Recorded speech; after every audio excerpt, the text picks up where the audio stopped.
propriétaires contre diagnostiqueurs, la grande bataille des DPE. Et bonjour, c'est Nicolas de Immobilier Compagnie, bienvenue dans cette nouvelle émission qui est la suite de l'émission de la semaine dernière, bien que je dois tout de suite te le dire, j'ai une envie folle de traiter le sujet d'actualité qui est l'effondrement des immeubles marseillais, mais je ne peux pas pour plusieurs raisons. D'abord, on n'a pas de matière, pour l'instant on est dans l'attente.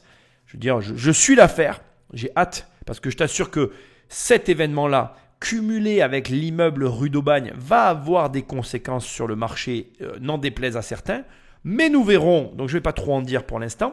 Et de toute façon, je ne peux pas m'écarter du droit chemin, puisque je me suis lancé dans l'analyse du capital de la semaine d'avant, qui va être une trilogie, puisque si tu suis, on est dans la trilogie. Chaque épisode est bien évidemment indépendant, je t'invite à les écouter. Et là, on va s'éclater. Mais alors vraiment, s'éclater parce que déjà, regarde, on a une figure de style.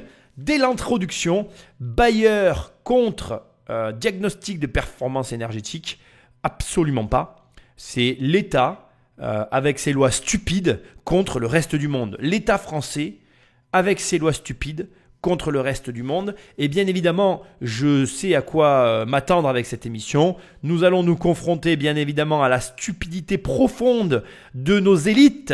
Et je m'en excuse d'ailleurs si tu es un Jean-François et que tu m'écoutes. Écoute-moi Jean-François, je suis vraiment désolé. Le problème en fait, le fond du problème, c'est qu'il y aura tout le temps le problème dans ce pays tant que ça restera comme ça. C'est que tu demandes à un écolier de faire des lois sur un métier qu'il n'a jamais pratiqué. Alors, on est tous les mêmes, hein, bien évidemment. L'émission commence très fort. J'ai même pas fait les recommandations d'usage. Je les ferai tout à l'heure, c'est pas grave. Mais on a tous un avis sur tout en France. Même moi, j'ai même un avis sur les phoques en Antarctique, alors que vraisemblablement, je t'avoue, je n'ai aucune connaissance de l'animal.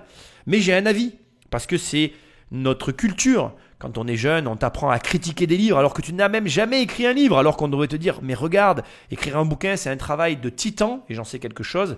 Et franchement, respect à ceux qui écrivent des livres. Bref, passons, revenons à nos moutons. La France est gouvernée par des gens qui n'ont jamais travaillé, qui font des lois pour des gens qui travaillent et qui doivent faire avec des contraintes qui sont inextricables et qui compliquent plus l'activité que ce qu'elles aident réellement. Alors mon avis sur les DPE est très tranché pour une raison simple, c'est que j'achète de l'immobilier depuis 20 ans. J'ai commencé jeune, oui.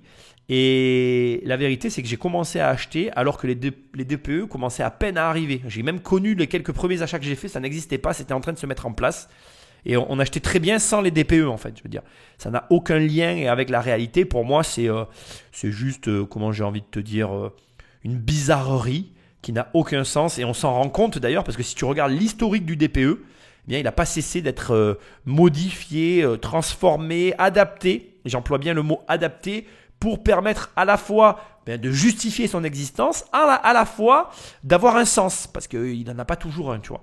J'ai une petite anecdote sur le sujet que je te raconte dès le départ. Je m'excuse, c'est l'intro sûrement la plus longue que j'ai jamais faite, mais j'ai quand même acheté un bien, d'accord, à un endroit où quand tu étais sur le terrain du bien en question, tu voyais la centrale nucléaire. Et quand on m'a donné les DPE, le risque nucléaire était de 0. Et je te le dis comme je le pense, hein, ce bien-là, si la centrale elle explose, il était rasé de la carte. Donc je veux dire, si à cet endroit-là, il y a 0 risque nucléaire, c'est que soit on me prend pour un abruti, soit franchement, j'ai pas compris ce que c'était qu'une explosion nucléaire.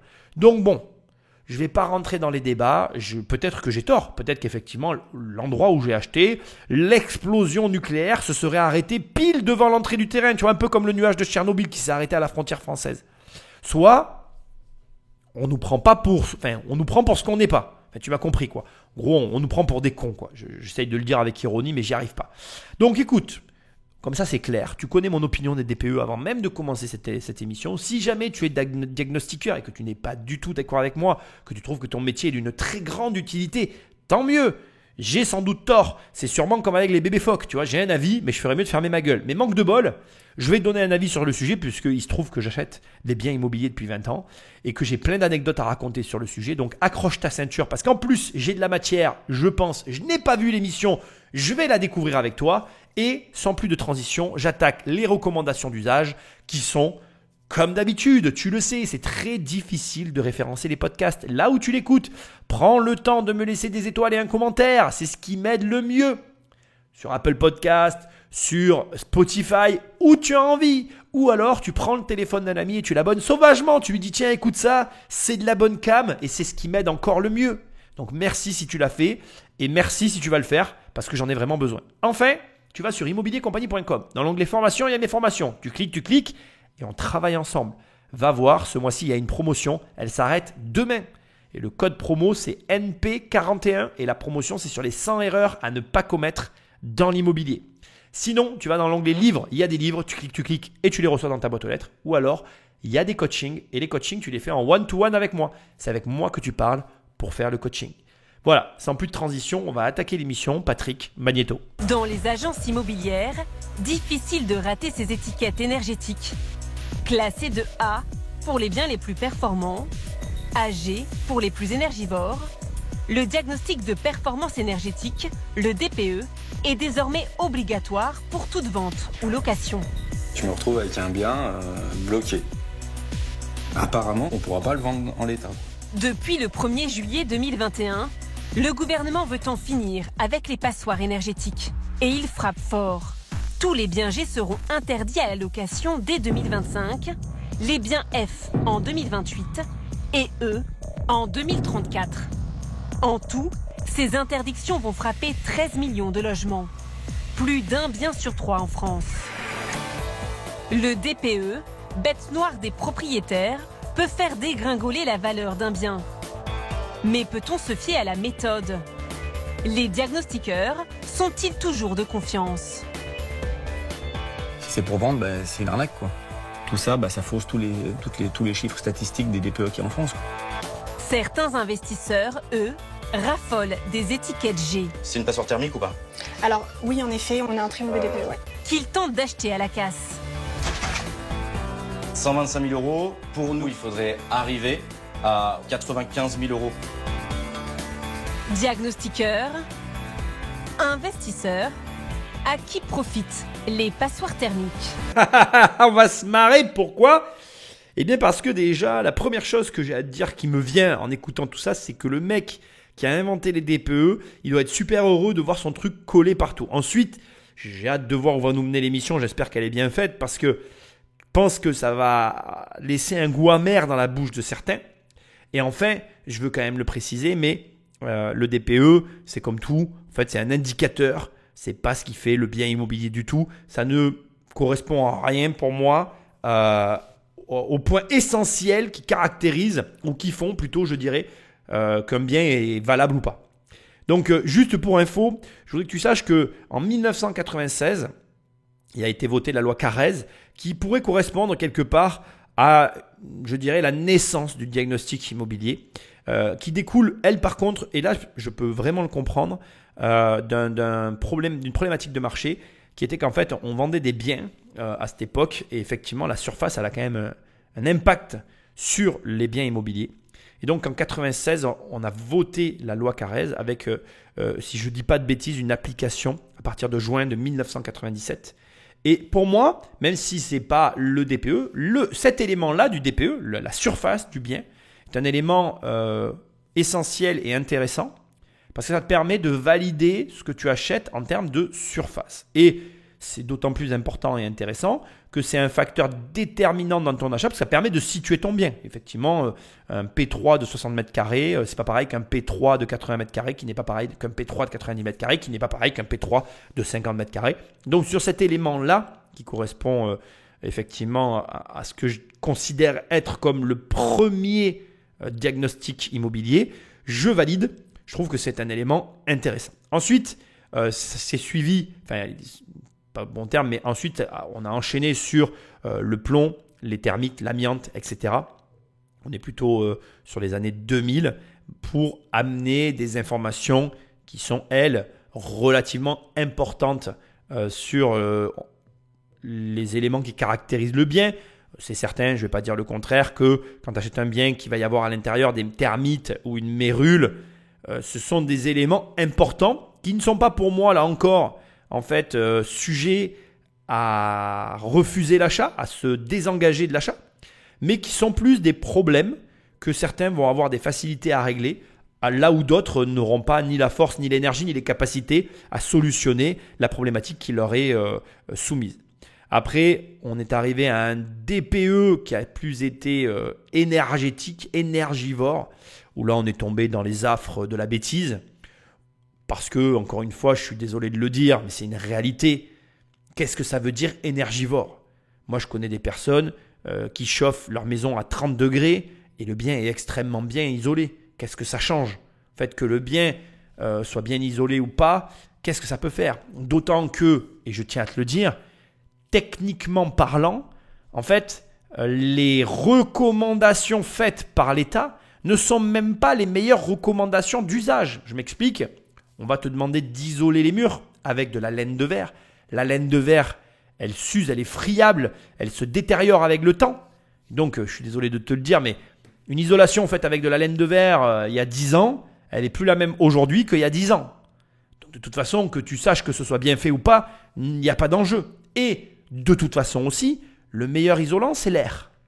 Donc, ça veut dire que si aujourd'hui tu veux construire une maison extrêmement bien isolée, tu as 2 solutions. Soit tu fais plaisir au DPE, et dans ces cas-là, tu construis une maison avec des murs en placo et de la laine de verre, qui, sur du très long terme, vont s'user et vont nécessiter de l'entretien. Ou alors, tu construis comme à l'ancienne, tu fais 2 grosses rangées de murs espacés avec de l'air au milieu, pas pris en compte par les DPE, mais le bâtiment sera carrément mieux isolé que n'importe lequel autre des bâtiments que tu peux construire. Mais alors, si en plus, tu isoles par l'intérieur avec de la laine de verre, j'aime autant te dire que là, tu as l'isolation parfaite. Bon, bref, tu m'as compris. On pourrait palabrer et discuter pendant des heures. On est d'un côté, sur ce que je disais tout à l'heure, des écoliers qui veulent te faire mettre de la laine de verre parce que pour eux, dans leur tête, c'est vachement bien. Et une réalité, de l'autre côté, qui est que tu veux faire des produits qui soient utiles, utiles et utilisables et effectifs dans l'isolation, on n'est pas du tout sur la laine de verre. Je voudrais finir en disant une chose quand même qui me fait doucement rigoler quand j'entends ce genre d'introduction. L'État frappe un grand coup. Ils veulent 0 passoire énergétique. Non mais ça montre qu'on est face à des enfants. Il n'y a qu'un gamin pour croire à ça. Tu n'auras jamais 0 passoire énergétique. Ça n'existera pas en fait. Ça n'existera jamais. Le problème de la pollution et du rapport à l'énergie sur la planète, c'est nous les gars. C'est toi, c'est moi. Donc, vous voulez qu'il n'y ait plus de problème énergétique ? C'est bien, il faut faire la guerre en fait, il faut qu'on s'entretue. Voilà, s'il y a moins d'humains sur la planète, ça ira mieux. Ah ben oui, c'est pas ce que les gens veulent entendre. Ah ben oui, je suis désolé, c'est pas beau ce que je dis, c'est pas bien. Mais la méthode de Poutine est plus efficace. Tu n'aimes pas ? C'est pas grave. C'est lui qui a raison. Faut tuer de l'être humain, faut qu'il y en ait moins. Parce que la vérité, c'est que le problème, c'est nous. Tant qu'il y aura des êtres humains, il y aura de la dépense énergétique. Et tant qu'il y aura des États pour te faire croire le contraire, comme un petit peu la figure de style du début de l'émission que je déteste, mais il n'y a pas de propriétaire contre je ne sais quoi ou machin. Non, le problème c'est nous. Donc quand tu sais que le problème c'est nous, au lieu de nous faire chier, parce que tu nous fais chier, mais chier, et pourtant je suis vraiment pas vulgaire, mais avec tes cons de DPE de merde, parce que là j'ai qu'une envie, c'est d'être vulgaire, putain mais incite-nous à rénover, à utiliser l'existant. Je veux dire, il y a d'autres combats à mener en France que celui de la passoire énergétique. Moi, je vois le nombre de logements qui sont vides. Quand je vois le taux de fiscalité qui aujourd'hui incite plus à la rétention foncière, c'est même pas le bon terme, tu vois, je m'énerve tellement, qui incite plus au stockage foncier qu'à la location, mais luttons contre ça au lieu d'embêter les gens qui sont dans des logements, quoi. Pour un truc qui en plus est débile, quoi. Je veux dire, tu consommes. L'éducation à la limite, voilà. Éduque les gens, trouve des moyens, par exemple, on pourrait recycler l'eau. On pourrait imaginer des systèmes où, par exemple, quand on se douche, on essaye de récupérer l'eau de la douche pour tirer la chasse. Je sais qu'il y a quelqu'un qui l'a inventé il n'y a pas longtemps et c'est une très bonne idée. Mais au lieu d'aller sur des terrains qui sont insolubles, pour lesquels il n'y a pas de solution, et en plus, tu vas voir, j'espère qu'on va le voir dans l'émission, pour lesquels la manière dont c'est en train de se passer et dont ça va évoluer, mais ça va amener aucun des résultats escomptés, ça va déformer le marché bien plus que l'amener aux résultats qu'il souhaite. Je dis ça, je dis rien. Allez, on y va, c'est parti Patrick Magnéto. Pour commencer notre enquête, il faut d'abord comprendre comment est calculée l'étiquette énergétique de notre maison. ou de notre appartement. À Lille, dans le nord de la France, c'est le métier d'Arnaud Dassonville, diagnostiqueur immobilier. Il intervient chaque jour chez les particuliers pour passer au peigne fin leur logement. Bonjour monsieur, je viens pour le diagnostic immobilier. Ce matin, il a été appelé par Emmanuel, un propriétaire inquiet. Il redoute que son studio soit classé passoire thermique. Donc voilà l'appartement. Donc c'est un appartement certes petit, mais il fait 9 mètres carrés au sol. D'accord. Donc 2 mètres carrés en mezzanine, là-haut, pour le lit, le couchage. Et puis donc on a ici une douche, un toilette et puis une cuisine équipée. D'accord. Il loue son appartement 300 € par mois aux étudiants. Si son bien est classé G, il sera interdit à la location dès 2025. Emmanuel a pourtant tout refait à neuf il y a 5 ans pour 15 000 €. Ça vous fait peur le verdict, Emmanuel ? Surtout financier, oui. Parce que je suis pas rassuré, je viens de faire déjà beaucoup de travaux dans cet appartement et là, je suis pas forcément prêt à en refaire, quoi. Le sort de son studio dépend désormais de ce logiciel. D'accord, donc je vais prendre les mesures. C'est l'ordinateur qui va générer une note au fur et à mesure, en fonction des observations d'Arnaud. Alors, on a une entrée de 1,60 m avec un plafond qui est assez haut. Donc là, on a 3,76 m de hauteur de plafond. Le diagnostiqueur va évaluer la déperdition de chaleur du logement.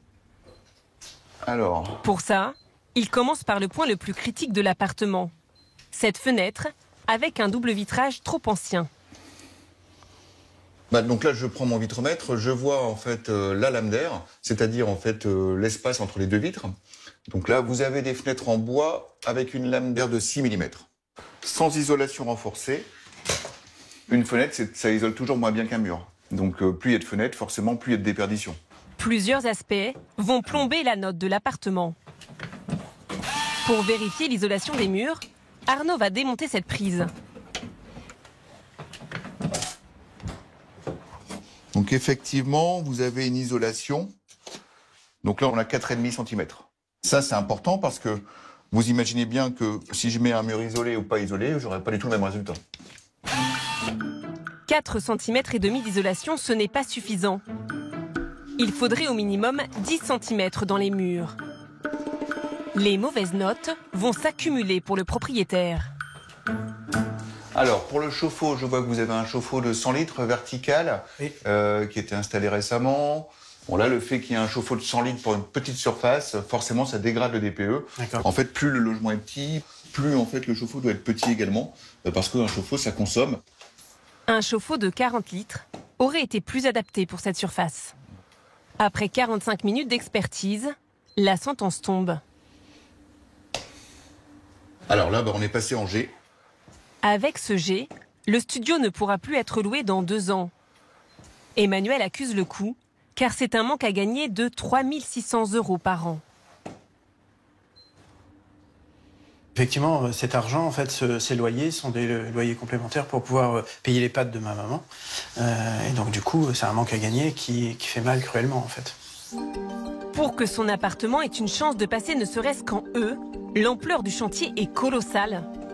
Changement du chauffe-eau, de la porte, de la fenêtre, isolation des murs et même installation d'une pompe à chaleur. Des travaux estimés à 12 000 € et dont certains sont difficilement réalisables dans une copropriété. C'est utopique, complètement.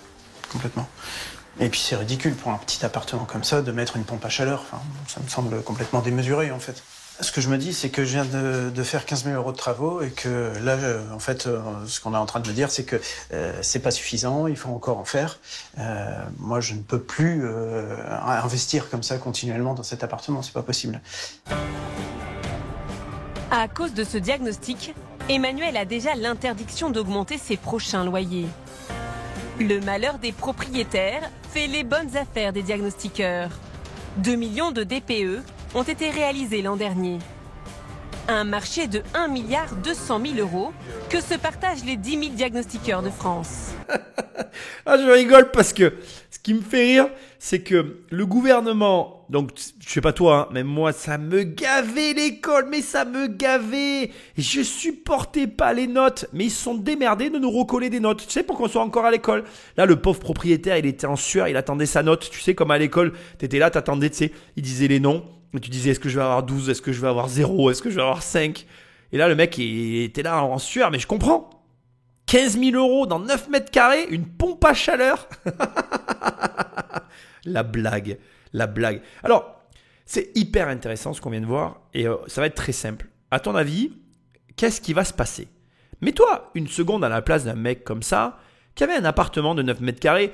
Bien évidemment, je t'incite toujours à regarder les émissions que j'analyse. Je fais des podcasts, il n'y a pas d'image, donc il faut que tu vois l'appartement pour que tu comprennes. Moi je l'ai vu, hein, au fur et à mesure que je fais l'émission, je vois et je découvre les émissions que je ne regarde pas à la télé. Et quand tu vois l'appartement, il est extrêmement propre. Il n'y a strictement rien à dire dans cet appartement. Rien. Je veux dire, c'est habitable, c'est isolé. Je veux dire que la laine de verre fasse 4 cm ou 10 cm, mais qu'est-ce qu'on en a à Brère? Je veux dire, va en Inde, tu vas voir si c'est isolé les appartements. Mais j'ai envie de leur dire, mais les gars, sortez de la France un peu. Hein, ouvrez les yeux, quoi. Bon. Donc le mec là, il a l'air, somme toute, très raisonnable et gentil, mais il y en a, tu vas les énerver. Et qu'est-ce qu'ils vont faire? Ils vont sortir du marché. C'est-à-dire qu'ils vont prendre les chemins de traverse. Moi, je vais te dire un truc. Hein. Moi, demain, j'aurais investi 15 000 balles dans un logement. Ils se retrouveraient inhabitables parce que ces mecs-là, assis dans leur hémicycle, ils ont décidé que mon logement rénové n'était plus habitable. Mais je te le dis comme je le pense. Hein. Moi, je ne perds pas d'argent. Hein. Je trouve une solution. Et la vérité, c'est que les personnes comme ça, ils vont trouver une solution. Et ce ne sera pas des solutions légales. Ce que je suis en train de te dire, et je te l'annonce, il va y avoir une recrudescence d'activités illégales sur ces marchés-là, invérifiables. Ça va être à la délation des locataires. Et encore, même les locataires, je vais te le dire comme je le pense. Et encore, je vais te dire, les locataires, ils n'ont pas intérêt à le faire. Pourquoi? Parce que il va se passer un double effet sur le marché que je vois arriver, mais gros comme une maison. C'est que d'un côté, tu vas avoir les propriétaires qui vont en avoir ras-le-bol et qui vont prendre la tangente, comprendra qui pourra.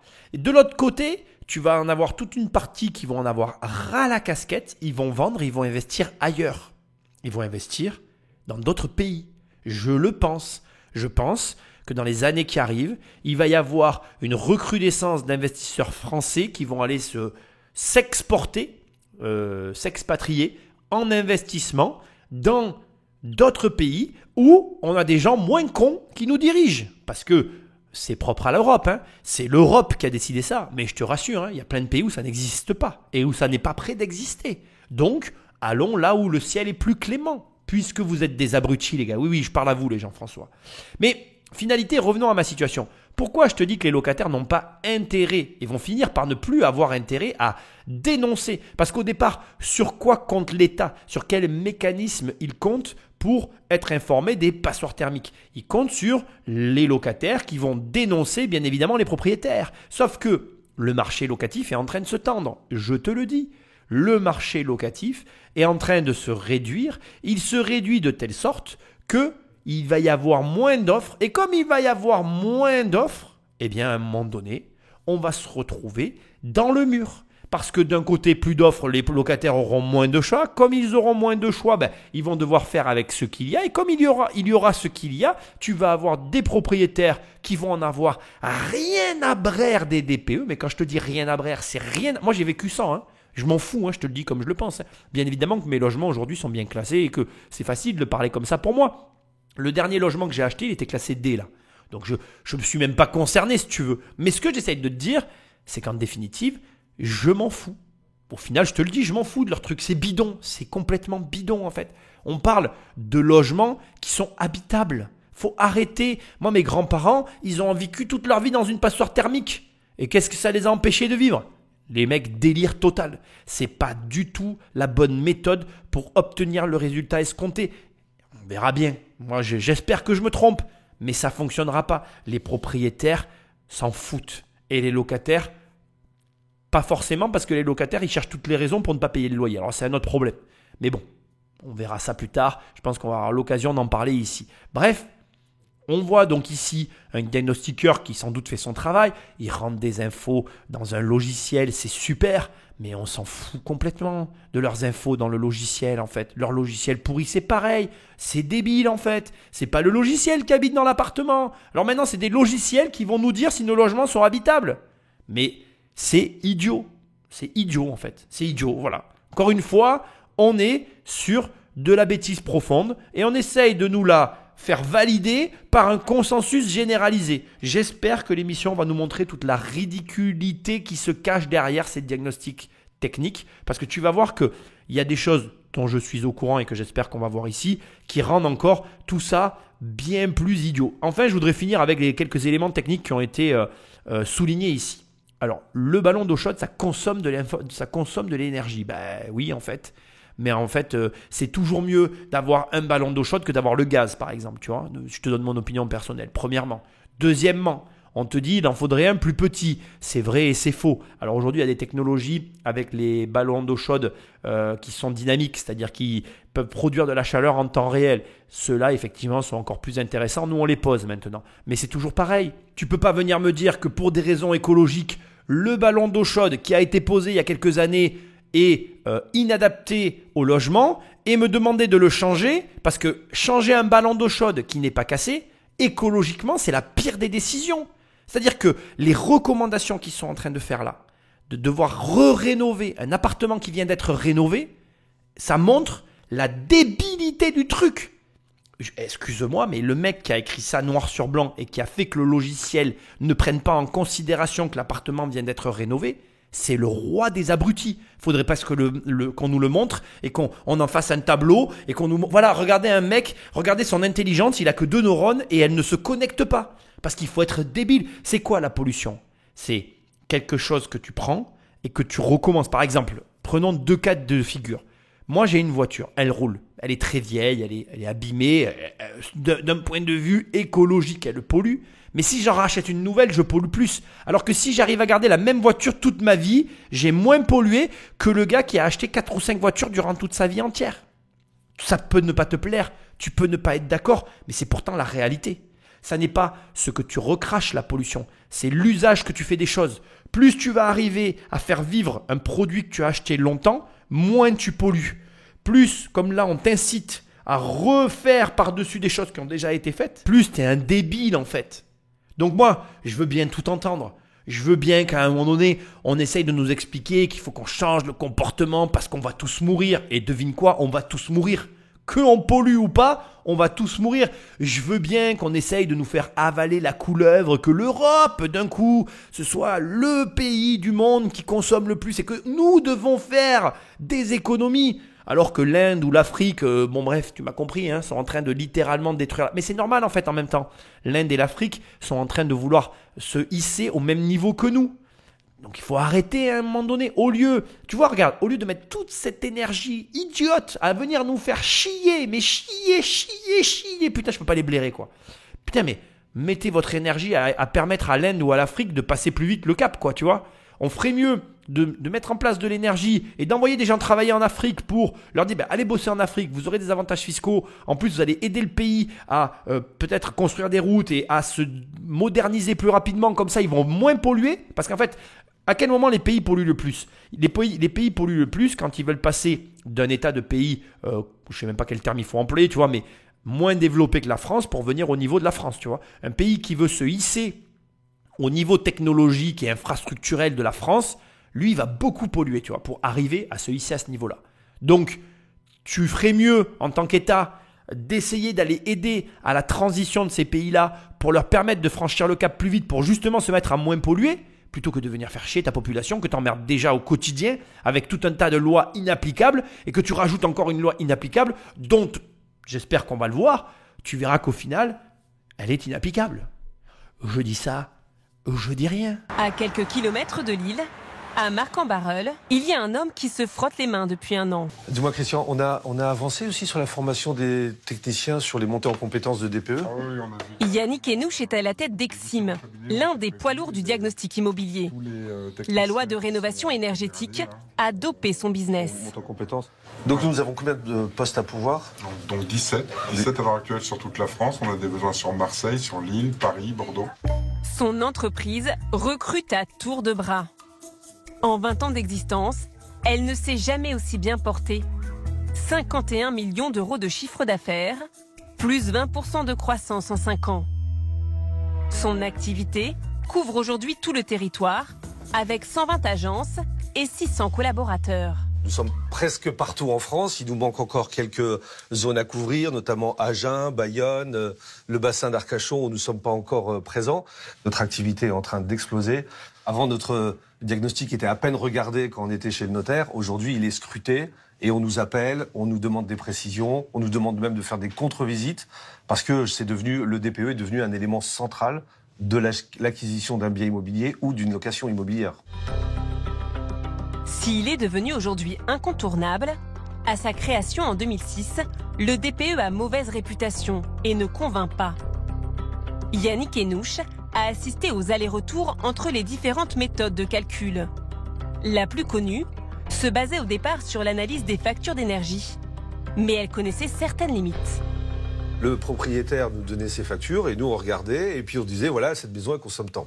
Alors c'est une méthode qui est intéressante mais qui, et vous le comprendrez très rapidement, n'a pas beaucoup de sens.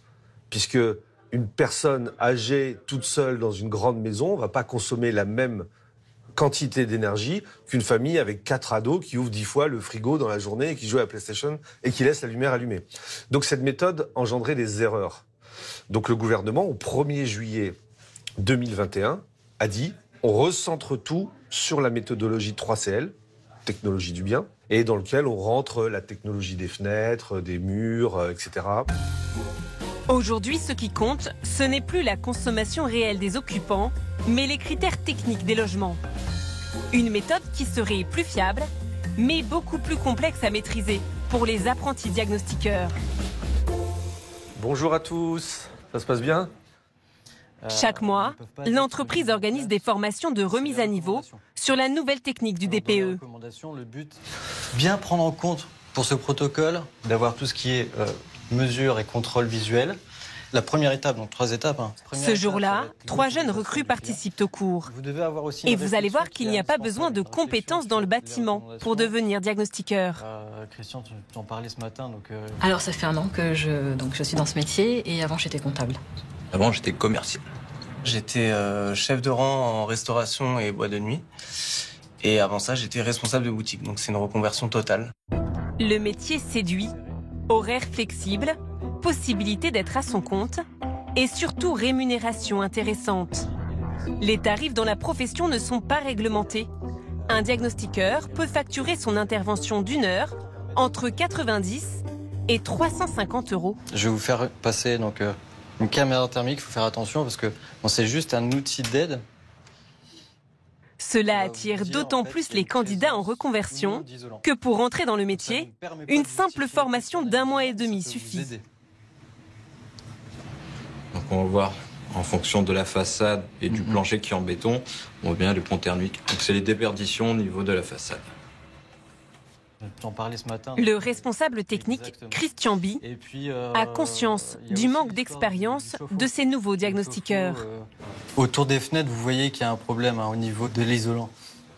C'est-à-dire que comme notre métier est technique et que malheureusement il n'y a pas suffisamment de personnes qui ont les prérequis nécessaires, on a malheureusement des gens qui sont sur le tout début. Et lorsqu'ils se retrouvent sur le terrain, c'est souvent la douche froide parce que justement ils s'aperçoivent que sur le terrain c'est pas du tout ce qu'ils ont bachoté. Mais alors, à qui confions-nous vraiment nos logements quand nous les faisons expertiser ? Pouvons-nous nous fier au classement du DPE ? Quand une simple erreur du diagnostiqueur peut sceller l'avenir financier de notre bien. Depuis quelques mois, le DPE est au cœur de toutes les polémiques. Certaines associations de consommateurs pointent du doigt le manque de fiabilité des diagnostics et des erreurs en pagaille. Oh mais là au calme, ils viennent juste de te dire qu'en fait ils prenaient n'importe qui, ils leur faisaient une formation et ils les balançaient sur le terrain quoi. Et que y a une grosse différence entre ce qu'ils apprennent et ce qui se passe sur le terrain. Et puis là, on est en train de t'expliquer à la fin qu'il y a une grosse défiance envers les DPE parce que tu fais venir 3 diagnostiqueurs, tu vas avoir 3 lettres différentes. Qu'en fait, je vais te dire, la vérité c'est qu'un bâtiment, c'est absolument pas comme ça que ça marche. Qu'on essaye là de nous faire avaler une noix de coco par un orifice par lequel ça peut pas rentrer. Et que malheureusement, je suis désolé, mais ça marche pas votre truc les gars, ça marchera pas. Alors ils vont y aller, hein. De toute façon je dis ça, je le penserai jusqu'au bout. Et puis jusqu'au bout ils vont tout faire jusqu'à ce que ça fonctionne. Faut quand même savoir que là on t'a donné l'année de sortie en 2006. Mais bien évidemment nos amis journalistes ont oublié de te dire que en fait quand ils ont voulu changer cette méthodologie comment je dirais, de comptage, de notation, hein, parce qu'on est à l'école encore, hein, l'école en France ça se termine jamais, on est noté jusqu'à la fin de notre vie. Eh bien quand ils l'ont sorti ce diagnostic, figure-toi qu'ils ont dû le retirer parce que tous les logements à Paris intramuros passaient inhabitables. Et c'est bien connu d'ailleurs, tous les étrangers, toutes les personnes du monde entier, quand ils vont à Paris, veulent vivre en banlieue. Moi, quand je vais à Paris, mon rêve, c'est de vivre dans la banlieue parisienne. C'est tellement beau, la banlieue parisienne. Foutez-vous pas de nous, quoi. À un moment donné, arrêtez. Il faut arrêter de délirer, quoi. C'est n'importe quoi. C'est un grand n'importe quoi. Ça va continuer à l'être. Parce que de toute façon, ce truc dès le départ est bidon. Et il le sera jusqu'à la fin. Et on est en train d'essayer de donner de l'importance à un truc bidon. Et ça ne marche pas. Et ça ne marchera pas. Alors j'espère me tromper. J'espère que quelqu'un d'intelligent finira par arriver et par dire bon les petits amis, la fête est finie, on a bien rigolé, mais maintenant on va faire comme ça. Je ne dis pas, alors je veux quand même recentrer un peu mes propos à ce stade. Je ne dis pas que les diagnostics sont inutiles. Je dis que, encore une fois, le diagnostic n'a pas de sens. Regarde, on attend, je ne vais pas en parler encore aujourd'hui, mais tu prends la rue d'Aubagne qui s'est effondrée à Marseille, tu prends les immeubles qui viennent de s'effondrer à Marseille.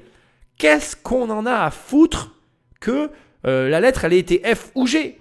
Qu'est-ce qui est plus important? Que ton immeuble soit une passoire énergétique ou que tu sois en capacité à nous dire si les planchers s'effondrent? Je veux dire, je me demande quelles sont les personnes qui traitent ces dossiers en fait. Est-ce qu'ils ont moins un cerveau? Est-ce qu'ils ont déjà acheté une maison? Ou alors est-ce qu'ils ont tous que des logements de fonction qui sont fournis par l'État et payés à nos frais? Non mais je veux dire, il y a un moment donné, soit les mecs sont débiles, comprennent pas comment ça marche, ils ont que des maisons de plein pied et effectivement, ils se posent pas les bonnes questions et ils comprennent rien au métier du bâtiment. À mon avis, c'est la situation réelle dans laquelle on se trouve, hein. C'est mon opinion personnelle. J'espère me tromper, mais je ne me berce pas d'illusions, malheureusement.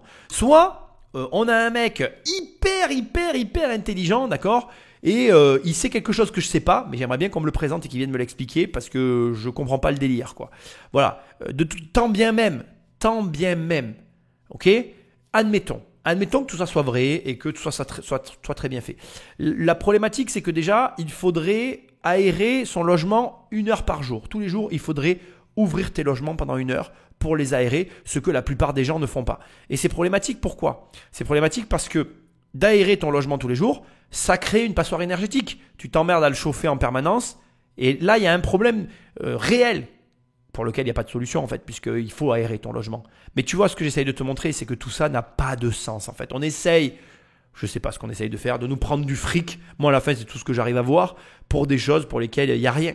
Ensuite, la société, elle a fait 20% en plus. Elle est contente, mais elle est contente de quoi en fait? De quoi on est content en fait? Qu'une entreprise prenne de l'argent à des gens pour rien? C'est ça qui doit nous rendre heureux? Qu'il y a des gens qui arrivent à se faire embaucher au bout d'1 mois? Ça devrait nous questionner sur la réelle valeur des diplômes à l'époque à laquelle on vit. Donc il y a des mecs qui étaient dans la restauration, qui vendaient des saucisses. La semaine dernière, ils vendaient des saucisses. Et ce mois-ci, il est en train de t'expliquer que ton bien immobilier peut-être ne peut pas se vendre au prix que tu voudrais parce qu'il est classé G. Non, mais à un moment donné, franchement, moi je peux tout entendre, tu vois. Mais là, j'aimerais qu'il y ait des grandes personnes, des adultes qui viennent un petit peu s'occuper de la France. Parce que soit on est avec des gamins, et ça serait sympa qu'ils arrêtent de jouer après la récréation à nous faire chier au quotidien, soit on nous remet face à des réalités, parce que là, tout est dit, quoi. Le reportage s'arrêterait ici, qu'il y a des vraies raisons de manifester. Je veux dire, là, on joue avec l'argent de personne.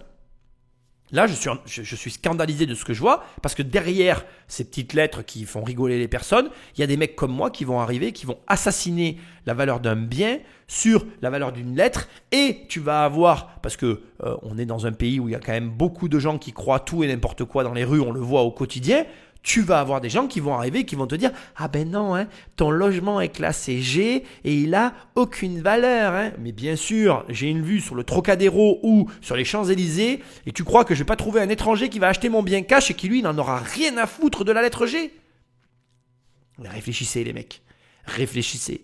Soit tu comprends que la noix de coco, on essaye de te la mettre et t'as pas envie de l'avaler parce que tu sais que ça va te faire du mal, soit tu te laisses faire et dans ces cas-là, je peux rien pour toi quoi. Pour notre enquête, nous avons mené une expérience. Dans une grande ville de France, nous avons loué un appartement une journée et avons fait appel à 4 diagnostiqueurs différents pour réaliser un diagnostic de performance énergétique. On peut s'installer juste là? Nous avons choisi cet appartement de 50 mètres carrés avec ses 3 grandes pièces principales. Il y a quelques points qui devraient attirer l'attention des diagnostiqueurs. Les murs ne sont pas isolés, les fenêtres n'ont pas de double vitrage et il n'y a qu'un seul volet dans tout l'appartement. Les diagnostiqueurs vont-ils trouver la même étiquette énergétique? Et à quel genre de pratique allons-nous assister? Alors, je vois qu'ils ont tous des surfaces différentes, donc ils ont tous mesuré. Pour nous guider dans cette expérience, nous avons fait appel à Pascal Clerc, spécialiste du DPE en France. Il y en a 2 avec des virgules. Diplômé en génie thermique, c'est l'un des premiers professionnels à avoir réalisé ce diagnostic dès 2006. Nous lui soumettons nos images tournées en caméra cachée. Et maintenant, on va passer l'étiquette énergétique. Il y a d'abord ceux qui vont commettre des erreurs. Pour le même appartement, les 2 premiers techniciens ne vont pas trouver les mêmes valeurs. Commençons par l'épaisseur des murs. Le premier diagnostiqueur trouve 40 cm. Quand le deuxième, lui, trouve 50 cm. 50 cm. Il est bien fait. Pour le ballon d'eau chaude, le premier diagnostiqueur le date de 2005.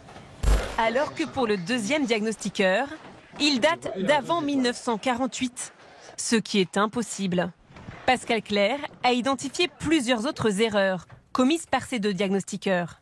Il a un seul volet, là il en a 3. Enfin, pour les mesures d'un des murs qui donne sur l'extérieur, le premier se trompe et indique 25 mètres. L'autre relève 3,37 m. Dans tous les cas, ici, il y a un écart assez flagrant de surface. Donc là, on parle de éventuellement 50% de murs en trop. C'est quoi le problème? Et ben, le problème, là, ce qu'on voit, c'est la façon de saisir les données de chacun d'entre nous. Donc certains le font avec plus ou moins de professionnalisme, de temps passé.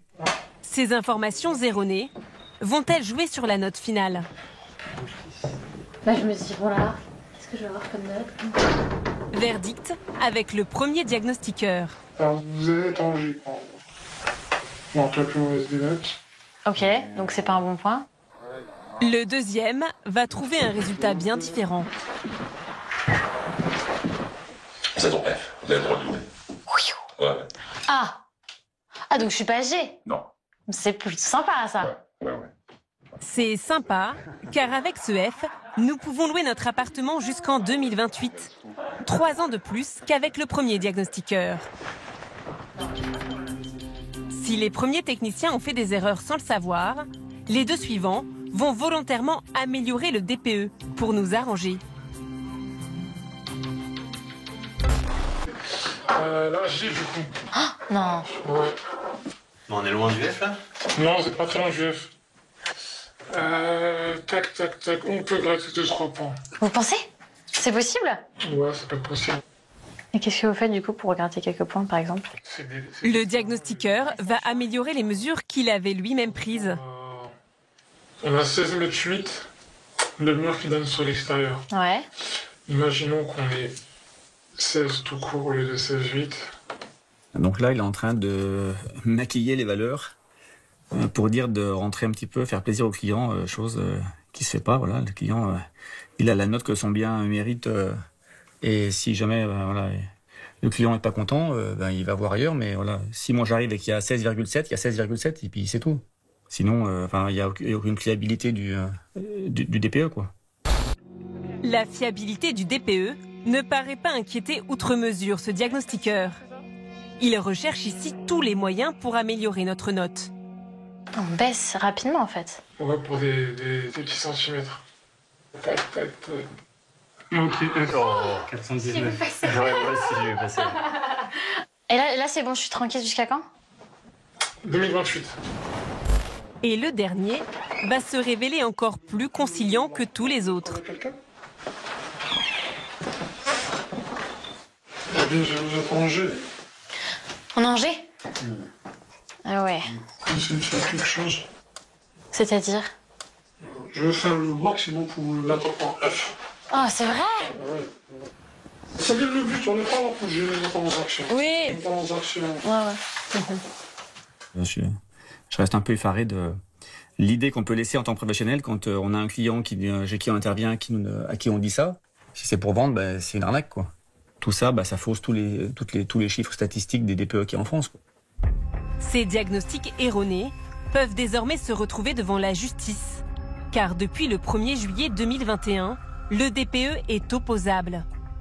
Un vendeur ou un futur acquéreur peut se retourner contre le diagnostiqueur en cas d'erreur. Alors, on va en parler de cette notion d'opposabilité et aussi du fait que ce diagnostiqueur, qui a l'air très bien d'ailleurs, tombe des nues pour le sérieux de la profession.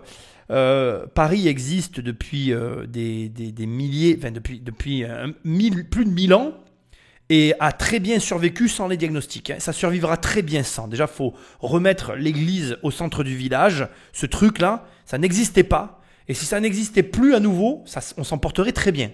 Alors certes, je suis un farouche opposant au truc. Je trouve ça bref, voilà, je pense que tu comprends très bien mon opinion par rapport à ça. Je respecte les gens qui basent leur acquisition là-dessus, ils ont le droit. Moi, ça ne me dérange pas. Tant qu'on ne vient pas m'embêter à moi, il n'y a pas de problème. Chacun fait ce qu'il veut. Maintenant, on va parler de cette notion d'opposabilité parce que pour moi, elle est très importante et elle dénote de tout le malaise qu'il y a dans ce pays. Tu vas comprendre. Supposons. Allons au bout du raisonnement de l'opposabilité et je vais te dresser un tableau très intéressant, je pense, pour lequel, d'ailleurs, si un juriste parmi mes auditeurs se sent prêt à venir débattre avec moi sur le sujet, je suis complètement ouvert à la discussion. Malheureusement, et je dois ici le préciser, ma vision est tronquée, déformée par mon expérience personnelle. Imaginons que demain, je visite un bien et que, après avoir visité ce bien, j'achète le bâtiment, le logement, et qu'une fois que je l'ai acheté, je me rende compte que effectivement, le diagnostic qui m'a été fourni n'a aucun lien avec la réalité. C'est-à-dire que on me vend effectivement un logement classé A, B, C, D, E, voilà, tu vois, E. Et en réalité, le diagnostic du logement, c'est G, tu vois. Donc je me sens lésé, c'est opposable. J'attaque notre ami le diagnostiqueur. Alors le diagnostiqueur, il a une assurance, il a une société, etc. On rentre déjà dans un processus judiciaire. Ça veut dire quoi? Ça veut dire que déjà, pour aller au tribunal, je vais devoir lâcher entre 2 et 3 000 euros à un avocat pour amener l'affaire au tribunal. Donc déjà, ça n'a pas commencé. J'ai un crédit, je me suis délesté de mon pognon, j'habite dans mon logement, j'ai des charges. Ça sous-entend qu'après cette opération qui m'a coûté de l'argent et m'a laissé des plumes, j'ai encore de l'argent pour aller payer un avocat. Bon, supposons que ce soit le cas, supposons que j'ai cet argent, supposons que j'y aille, première fois. Donc, j'y vais, j'attaque au tribunal, etc. Et pour diverses raisons, je suis débouté, je perds et la partie adverse gagne parce que, j'en sais rien, je te raconte des conneries, je sais pas, mais je perds. Là, je suis pas d'accord, je veux aller en appel. Je dois relâcher 3000 balles. Je relâche 3000 balles. Boum. Et ma partie adverse, pareil. On est déjà à 6 000 euros de frais. Alors que, je te rappelle que je viens acheter un appartement, une maison, et que, moi je le sais, hein, nous on achète, je peux t'assurer que quand on a acheté, eh bien, il nous faut un petit temps pour remettre à flot. Moi qui aime bien vider mes comptes pour acheter, en plus, tu vois, des fois il me faut un peu de temps pour me remettre à flot. Mais c'est volontaire. Mais ça c'est mon choix, ça n'engage que moi. Les gens ne sont pas aussi débiles que ce que je le suis, mais supposons. Et donc, admettons que j'ai l'argent de remettre 3000 balles dans un procès, je retourne en appel, et là je gagne. Putain, je gagne. Mais la partie adverse n'est pas d'accord. Et donc, dans le délai légal, elle me pourvoit en cassation. Et là c'est une question de fric, quoi. La cassation, ça coûte très cher. Là, il va falloir que tu poses du fric sur la table. Donc, il y a deux solutions. Si tu n'as pas l'argent et voilà, on est dans la MERDE. Alors, il y en a qui vont me dire avocat commis d'office. Enfin, pas pour tout le monde. Ça dépend du niveau, on va dire, du niveau financier de chacun. Soit, va falloir que tu payes. Et là, si tu commences à être sec ou à court, bonjour la galère. Ou alors, on va imaginer encore un autre scénario. On va imaginer notre scénario carrément, parce que là, je pourrais continuer mon scénario avec la cassation, mais c'est un scénario qui dure encore plus longtemps et où je peux étouffer l'affaire par l'argent. Je vais prendre un scénario encore pire que celui-là. Je vais au tribunal, je recommence mon histoire, je gagne et la partie adverse se met en cessation d'activité. Elle arrête complètement et tout simplement sa société. Tout est fermé. Alors certains vont me dire, oui mais Nicolas, il y a les assurances. Oui mais tu repars dans une procédure. Et en fait, ce qui m'énerve dans tout ce système, en fait, ce qu'on ne te dit pas, c'est que derrière la justice se cache l'argent. Et qu'en définitive, tu ne me l'enlèveras pas de la tête. Et encore une fois, j'invite n'importe quel juriste à venir en parler avec moi. Je sais très bien qu'on va m'expliquer qu'il y a des assurances, que tu peux demander une ordonnance exécutoire. Enfin, on va me donner tout un tas d'éléments qui dans les faits et à l'oral, je consens avec eux. Ils ont raison. Et heureusement que j'ai tort sur un élément, c'est que tout le monde n'est pas malhonnête et que certaines personnes prendront leurs responsabilités. Mais ce que moi j'essaye de souligner ici, c'est que malheureusement, si tu tombes sur quelqu'un de véreux, eh bien tu ne pourras pas faire valoir tes droits. Et le pays qu'est la France, de toute façon, ne fera pas valoir tes droits. C'est ce que j'essaye de dire, j'en suis malheureux. Mais c'est une réalité dans laquelle on vit. Et pourquoi je parle comme ça? Deux raisons. Première raison, figure-toi que dans mon histoire personnelle, tu tapes riche sur Amazon, devenir riche sans argent, tu as mon livre, tu verras un petit peu mon histoire familiale. Et je l'ai vécu de l'intérieur, puisque dans ma famille, quand mes parents se sont séparés, mon père a organisé son insolvabilité. Et là, je ne veux pas rentrer dans qui a raison, qui a tort. Ce n'est pas le propos. On va essayer de rester neutre à tout ce que je suis en train de dire. Simplement, ce qui est intéressant, c'est qu'il a su organiser son insolvabilité.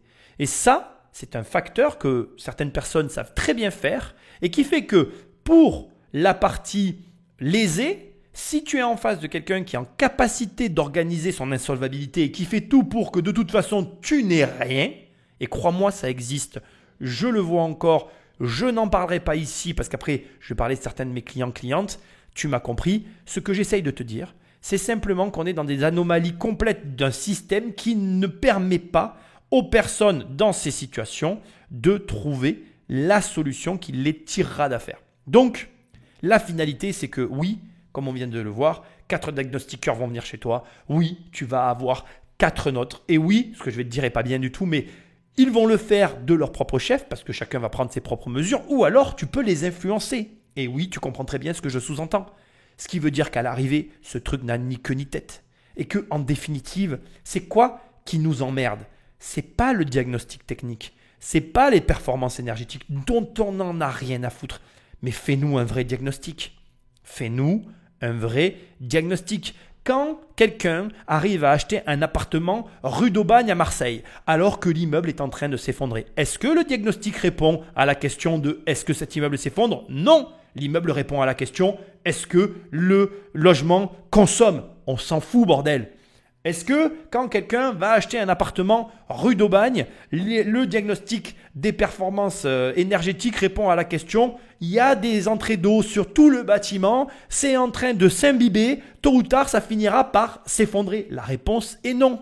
Alors maintenant j'ai une question à te poser qui sera la question de ce passage-là. Et je ne cherche pas à te convaincre, tu as le droit de te dire que je suis un réfractaire bougon-ronchon dans son coin, qui plus est, n'est jamais content de ce qu'on lui propose. Mais c'est pas ce que je pense. Je pense que si demain on me mettait un diagnostic des performances énergétiques qui était valable, je serais le premier à le défendre. Mais là pour moi, en l'état, il n'est pas valable. Ce qui est valable pour moi, c'est les termites, le plomb, parce que quand tu t'y connais vraiment pas en bâtiment, même l'amiante, et encore l'amiante, je vais te dire, moi dans mes formations, je t'apprends à faire de cette faiblesse une force. Donc comme quoi, tu vois, tu peux tout transformer dans la vie. Mais c'est pas la question. Mais admettons.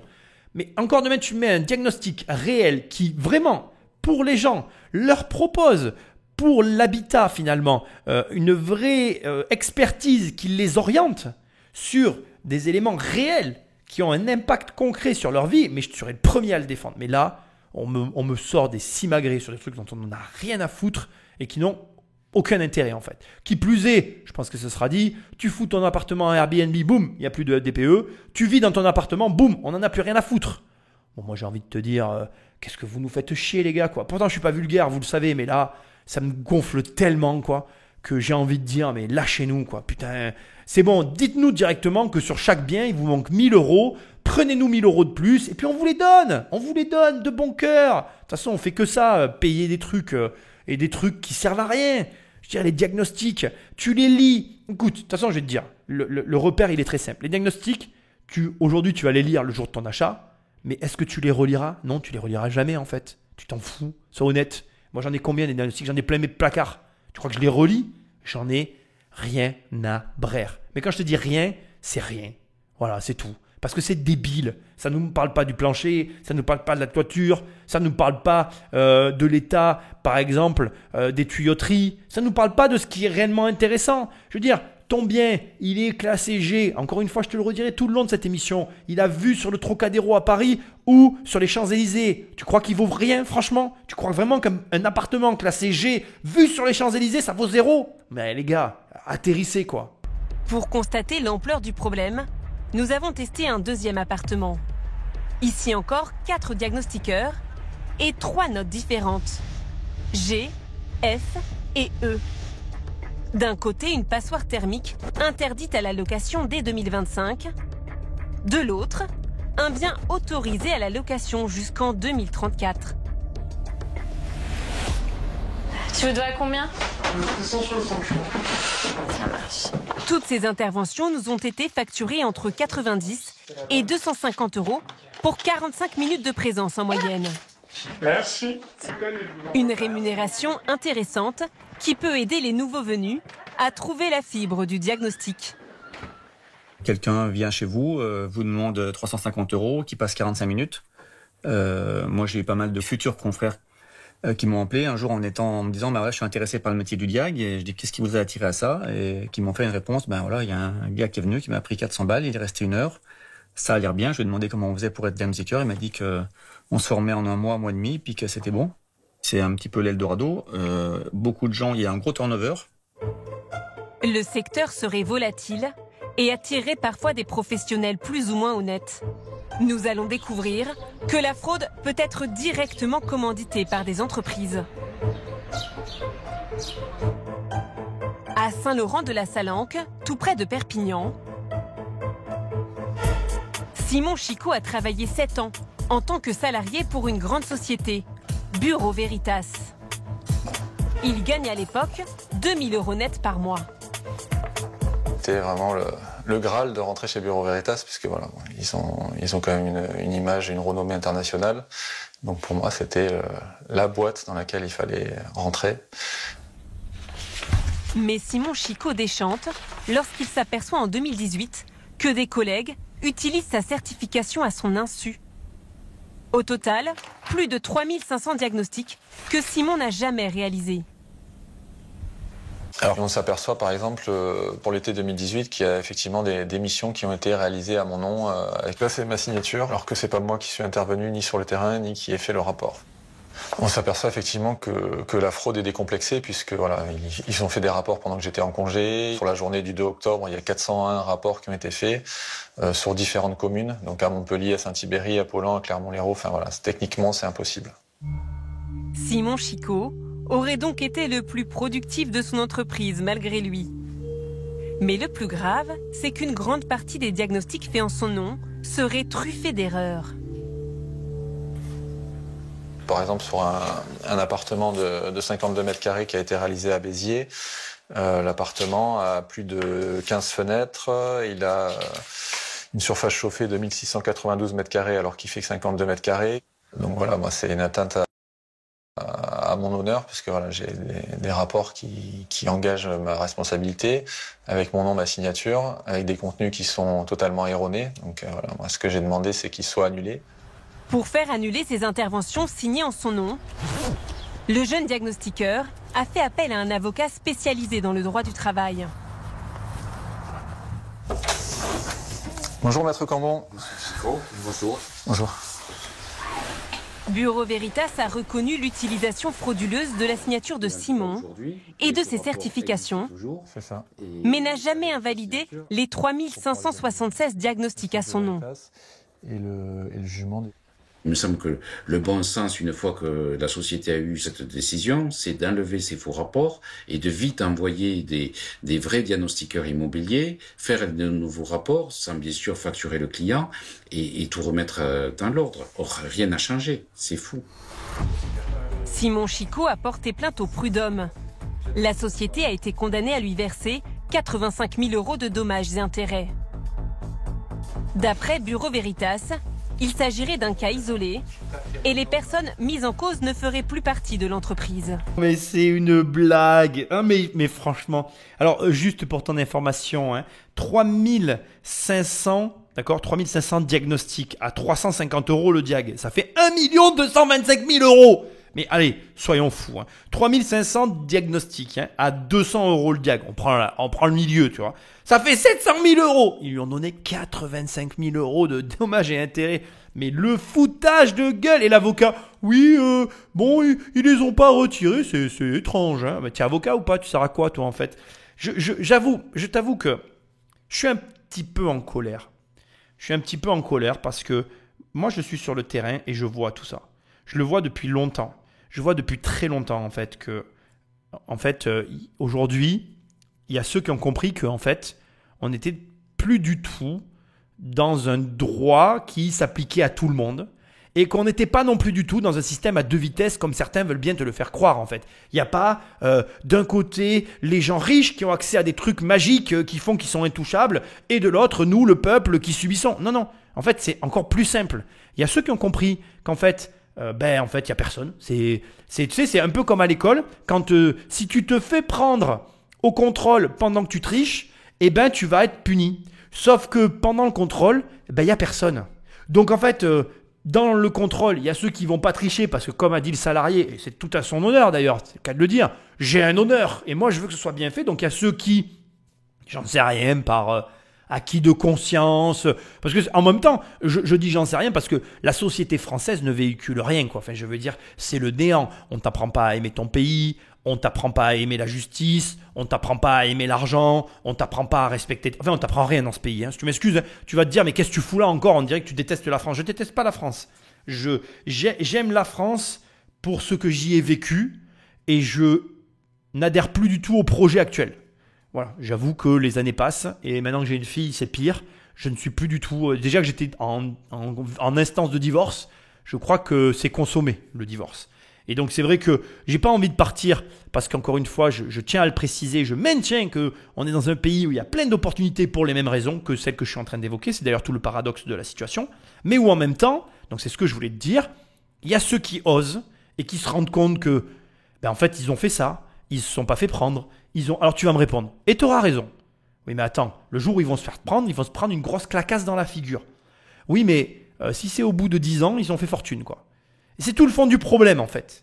C'est-à-dire que, encore une fois, là pour moi, tu vois, on a un mec qui a 3500 diagnostics qui ont été faits en son nom, et tu as l'avocat comme ça qui te dit... Oui, bon, alors on n'arrive pas à leur faire retirer, parce que c'est hyper lourd de conséquences. Il y a eu, comment on appelle, j'ai perdu mes mots. Il y a eu tous les actes qui ont été signés, tout ce qui a été fait, ça remet en cause. Tu te rends compte, ça remet en cause 3500 achats. Je veux dire, moi j'ai calculé que Bureau Veritas, là, ils ont encaissé, alors, allez, on va dire 1 200 000 au point haut, 700 000 € au point bas, ils ont sur le dos de ce mec-là. Mais derrière, ça c'est qu'une fraction de ce qu'a encaissé l'État. Si derrière, tu prends la considération qu'il y a eu 3500 ventes inhérentes aux 3500 diagnostics qui posent problème et que la moyenne de ces ventes, allez, je vais prendre un petit prix, tu vois, on est dans le sud, 150 000 euros. On parle de 525 millions d'euros, un demi-milliard. Et si jamais, j'ai pris 150 000, hein, si tu fais 3500 fois, d'accord, 250 000 euros, parce que soyons fous, tu vois, là on est à quasiment 900 millions, quasiment 1 milliard d'euros de transactions immobilières. Donc si tu veux, il y a un moment où moi je peux tout entendre. Tu vois, je suis très ouvert, j'adore parler, réfléchir et raisonner, mais il faut se mettre face à une réalité qui est la réalité française. On nous pond des milliers de lois, des milliers, parce que j'exagère un peu, mais c'est ce que je pense, et à la fin, on n'a plus aucun fonctionnaire de terrain. Alors, tu vas plus avoir de fonctionnaire de terrain, mais tu vas aller dans une communauté des communes et là, tu vas te taper 4 directeurs. Ils servent à quoi, les 4 directeurs? Bordel, licenciez-en 3, foutez des mecs sur le terrain et arrêtez de nous pondre des lois débiles. Alors, il nous faudrait une police de la route. Elle est où? Ben, on n'en a pas, donc on fout les gendarmes. Et pendant qu'ils sont sur la route, ils sont pas en train d'aller dans les points chauds. L'autre jour, j'en parlais avec ma femme. On est parti, franchement, je te jure, j'ai dû voir 7 ou 8 voitures de police. On est parti avec ma fille, bref, peu importe, on est parti, on était en week-end, on était ensemble, on allait visiter un truc tous ensemble. J'ai dû voir 4 ou 5 voitures de flics, peu importe, j'en ai vu plein. C'est pas la question, je les ai croisées sur la route, on en voit partout. Et tous les soirs, quand je rentre chez moi, je passe devant un quartier où il n'y a jamais la police, et tous les jours, quasiment, alors j'exagère un peu, mais très régulièrement, tu vois des mecs qui passent sans casque, eux ils ont rien, c'est la fête du slip, il n'y a jamais personne. Et là, tu as envie de dire, mais les gars, il y a un moment donné, ça serait pas trop mal quand même que les choses elles redeviennent normales, tu vois. Donc là, c'est pareil. Alors, il nous faudrait une police de la route, il nous faudrait une police de l'immobilier pour aller vérifier les diagnostics techniques. Eh ouais, s'il y a un Jean-François qui m'écoute, alors, il est où le budget là? Tu fais ta loi, tu fais pas le budget pour la police des diagnostics? Eh ben voilà, c'est le Far West. Bravo, merci. Et quand t'entends les mecs qui te disent, oh quoi? 400 balles de l'heure pour un petit diag de 45 minutes, ben bien sûr que tout le monde veut faire ça. Mais bien sûr. Et qui les blâmerait dans un pays où on t'explique que gagner 1200 euros par mois, c'est super et qu'à 2000, t'es riche? Mais voilà. Donc si tu veux, bon, sous mon air grinçant, je maintiens plein d'opportunités. Parce qu'encore une fois, là, tu t'en rends bien compte en fait. C'est un faux problème en fait. On va parler crûment, hein, parce qu'on est là pour ça, on est sur un podcast. Je peux tout dire par contre sur un podcast. Je veux dire, si tu poses les éléments qu'il faut sur la table pendant le diagnostic, je pense que tu comprends que tu auras le diagnostic que tu mérites. 3 petits points. Quand tu vois que le gars il a 1600 mètres carrés avec 15 fenêtres pour un P2 de 50 mètres carrés, bon, je pense qu'on est sur un foutage de gueule en règle et que quand ça sera sérieux du côté de l'État, ça sera sérieux du côté des propriétaires. En attendant, on a les résultats qu'on mérite, quoi. Donc le grand malheur de cette affaire, c'est que je pense que ça part d'un bon sentiment. Je vais quand même le reconnaître parce que je le comprends. Et je veux quand même le préciser, ça existe dans d'autres pays, mais ça doit être fait intelligemment. Là, c'est débile leur truc. Et encore, vas-y, qu'on nous met des notes. Alors, tu as le permis à point. Maintenant, tu as le logement à point. Mais quand est-ce qu'ils arrêtent de nous en... Moi, je vous jure, j'hallucine. Hein. J'hallucine de voir les gens qui manifestent pour les raisons pour lesquelles ils manifestent. Donc, on manifeste pour conserver la retraite la moins élevée du monde, donc pour être pauvre. Et par contre, on ferme nos gueules sur le fait qu'on soit noté toute notre vie dans un pays pourri, quoi. Ça, tout est normal. Donc après, moi, j'en sais rien. Vous réfléchissez comme vous avez envie. Hein. Moi, j'ai pas du tout envie d'écouter ce genre d'âneries, quoi. C'est des âneries, voilà. Donc les niaiseries et les âneries, comme à l'école, ça me passait au-dessus. Ce qui fait que j'écoutais pas grand-chose. Ce qui fait que je fais ma vie, quoi.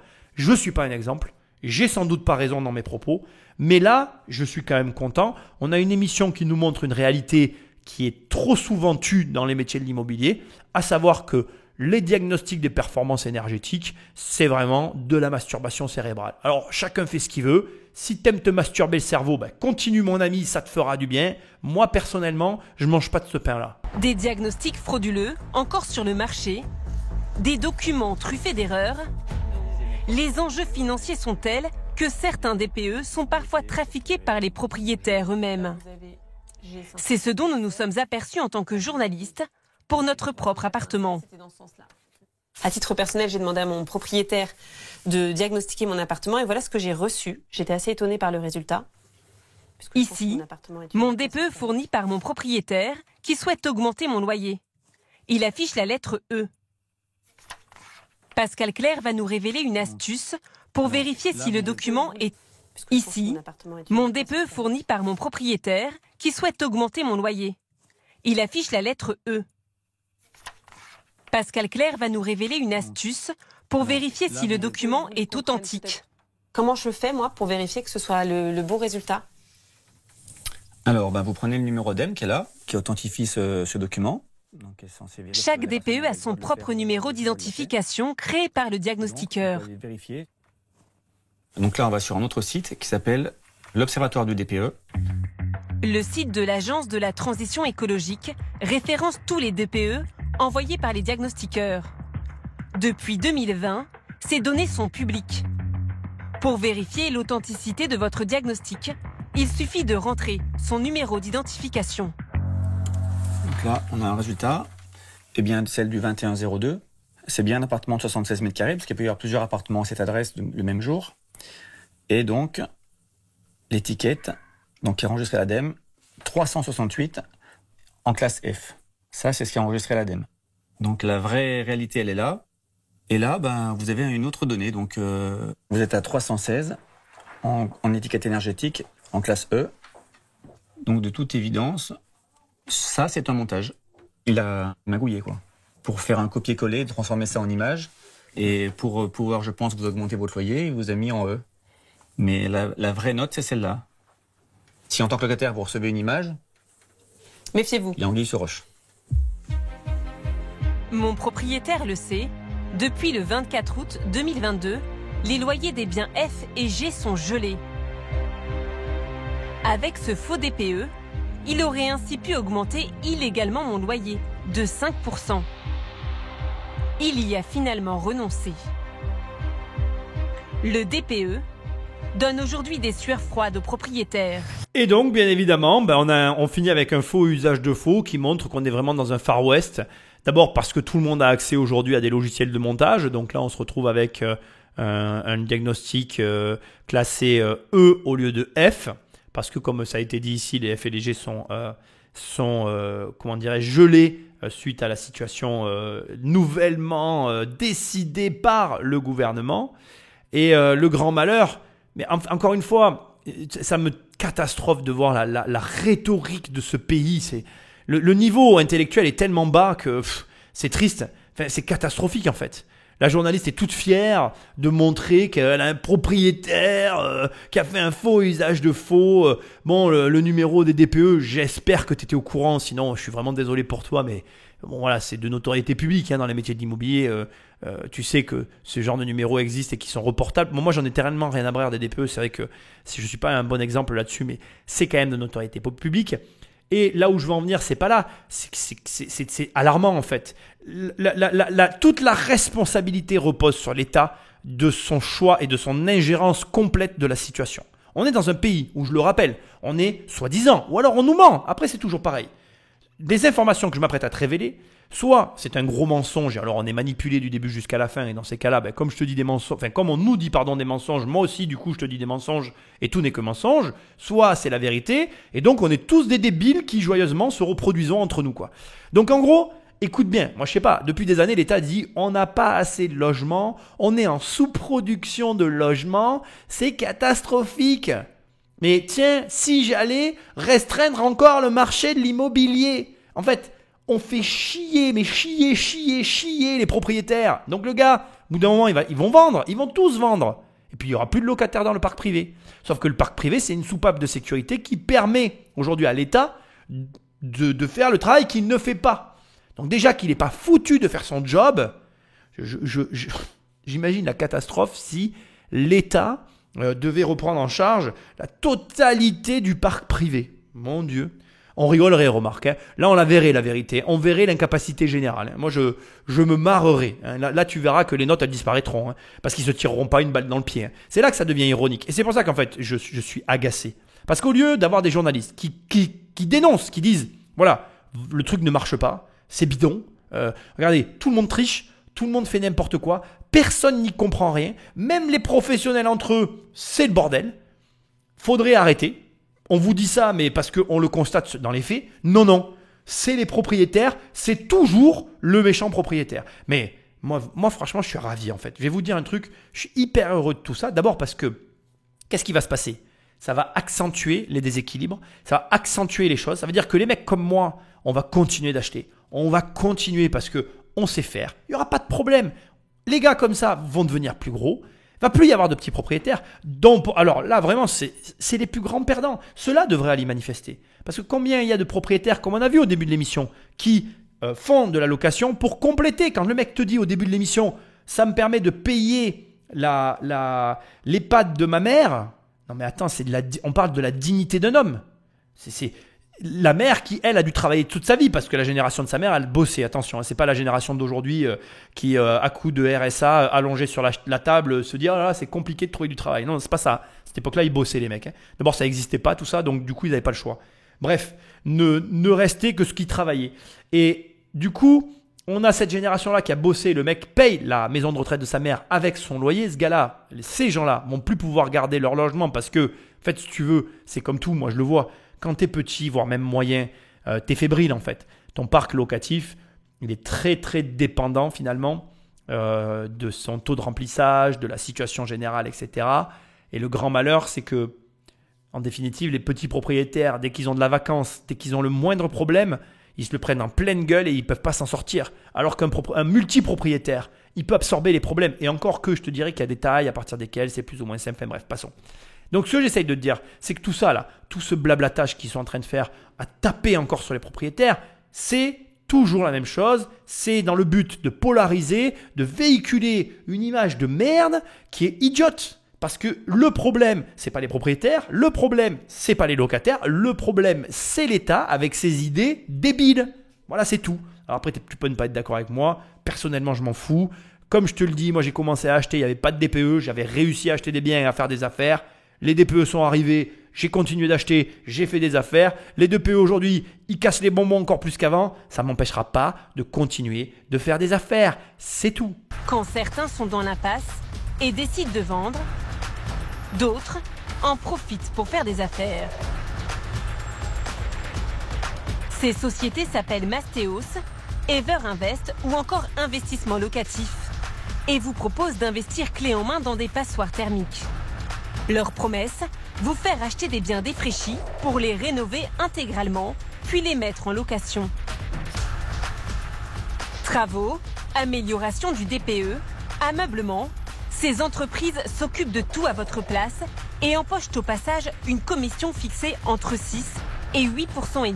Bon, alors avant d'attaquer cette dernière partie qui devrait correspondre à ce que moi je fais, je suis obligé de te le préciser. Bien évidemment que je te déconseille de passer par ce type de société. Maintenant, je te déconseille, tu peux y passer, tu feras peut-être de bonnes affaires. Mais pourquoi je te déconseille ? Parce qu'en fait, c'est normal qu'ils captent plus de marge que toi. Une société qui te fournit du clé en main, son travail, c'est de capter de la marge. Elle va te laisser normalement, si elle fait bien son taf, ce qu'on appelle des opérations blanches en immobilier, voire avec une marge excédentaire légère sur le bien.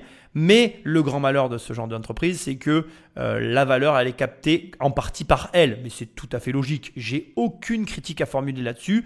C'est juste pas du tout un chemin d'enrichissement si tu cherches la richesse.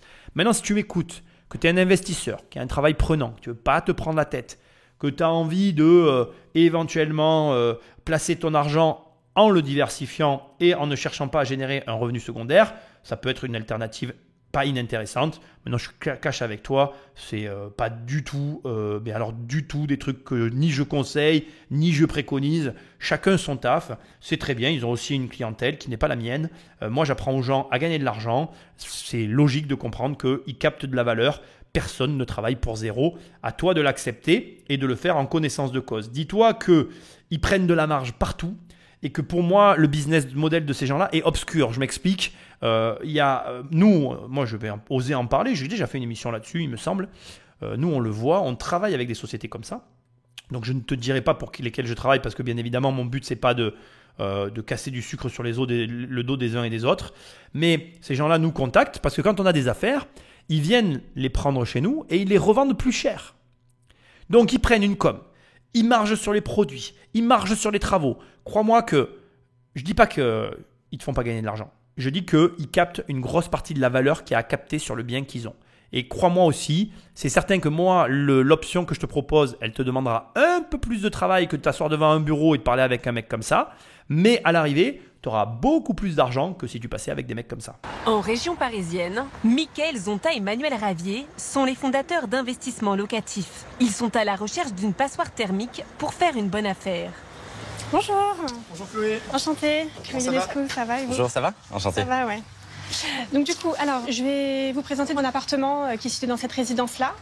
Dans leur viseur ce matin, un appartement au dernier étage sans ascenseur, mis à la vente il y a 3 mois. Allez-y. Ok, alors, donc voilà, bienvenue. Donc alors, voilà l'appartement.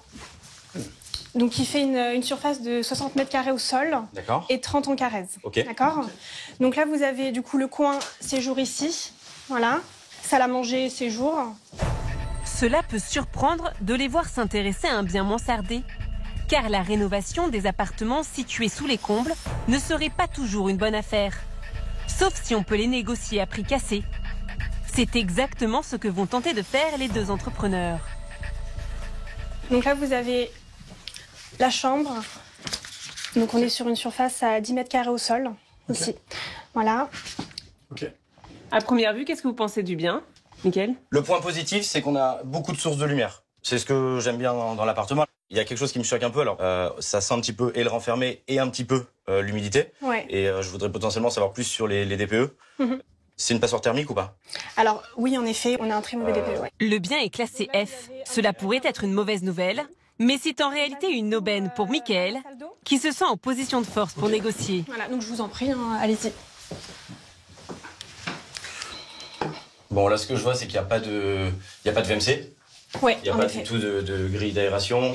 Bon, on est en Velux ici. Bon, il n'y a pas non plus de grille de ventilation. Ouais. Dès qu'on va se mettre à chauffer, ça peut un peu ruisseler sur les murs. Donc, il va y avoir un sujet. Il faut engager pour nous des travaux.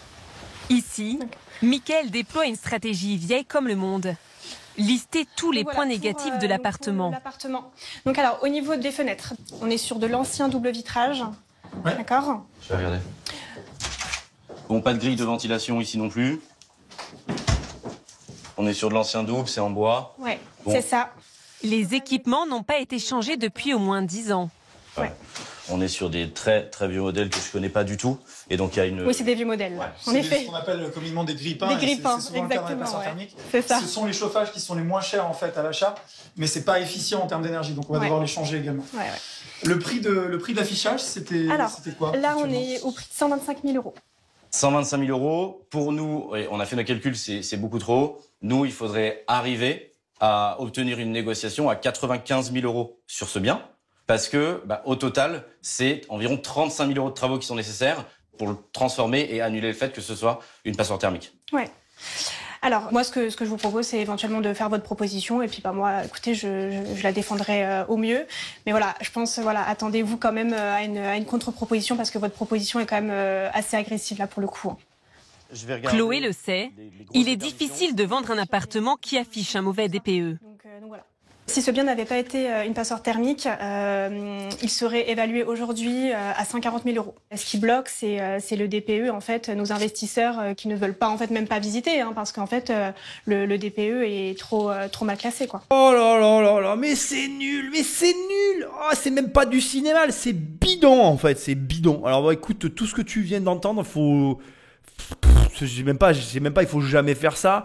Je suis catastrophé. Alors déjà, bon, tu l'as compris, la petite nénette Charlotte, je crois qu'elle s'appelle, j'ai oublié son prénom déjà, tellement ils sont tous nuls dans cette affaire. Désolé, mais tu vois bien que la société là, Mickaël, je sais pas quoi là, qui soi-disant fait des affaires, il fait rien de plus que toi en fait. L'entreprise, elle propose un service clé en main, elle visite avec une agence immobilière. Pourquoi tu visites pas directement en fait? Explique-moi. Quel intérêt t'as à payer un mec pour visiter pour toi? Faut être idiot. Mais bon. Après, je vais pas quand même être aussi sévère. Je vais un peu modérer mes propos parce que sinon je vais m'énerver. Et puis c'est pas bon pour mon pacemaker. Le truc, c'est qu'on n'a pas tous le même temps tous les jours. Et encore une fois, je peux l'entendre pour les personnes qui ont vraiment pas le temps, etc. Mais déjà, c'est bidon. Ensuite, j'espère que c'est du cinéma et que c'est pour la caméra, pour faire émoustiller la ménagère de 50 ans devant sa télé en mode « Oh là là, il fait trop des bonnes affaires ». Parce que si tu négocies comme ça, tu n'y arriveras jamais en fait. On ne négocie… Là, la négociation, c'est ce que tu peux apprendre soit à un enfant de 12 ans qui vient de rentrer en 6e parce que tu as envie de t'amuser avec et de lui apprendre les rudiments de la négociation, ce que tu vas pouvoir faire sur le marché, soit… il négocie comme un pied, comme j'ai toujours dit. Voilà, tu négocies jamais comme ça avec l'agent immobilier en mode ah oui, alors il faudrait le prix à l'affiche. Le prix à l'affiche, mais qui dit ça, quoi, s'il te plaît? À combien est affiché le bien, quoi? Et encore même pas, tu le sais. Bref, c'est du cinéma de très bas étage. Et malheureusement, ça contribue à salir l'image de l'immobilier en général. Je pense que n'importe quelle personne normalement constitué qui voit ces images-là comprend qu'il y a un problème et qui se dit attends, il y a un mec qui est payé pour visiter des biens par des agences immobilières, pour faire des offres à ras les pâquerettes et gagner de l'argent. Mais le pire, c'est que c'est vrai. Le pire, c'est que moi, je dois te le dire, moi, je vois passer des opérations de ce type de société qui viennent chez nous pour nous acheter des biens et qui les revendent derrière beaucoup plus cher que ce qu'ils nous les ont achetés à nous. Les gars, arrêtez. Je sais bien que sur Internet, on dit qu'il y a des vendeurs de rêves. Je sais bien qu'il y a des vendeurs de rêves. Mais il y a aussi beaucoup d'acheteurs de rêves. Il faut être débile.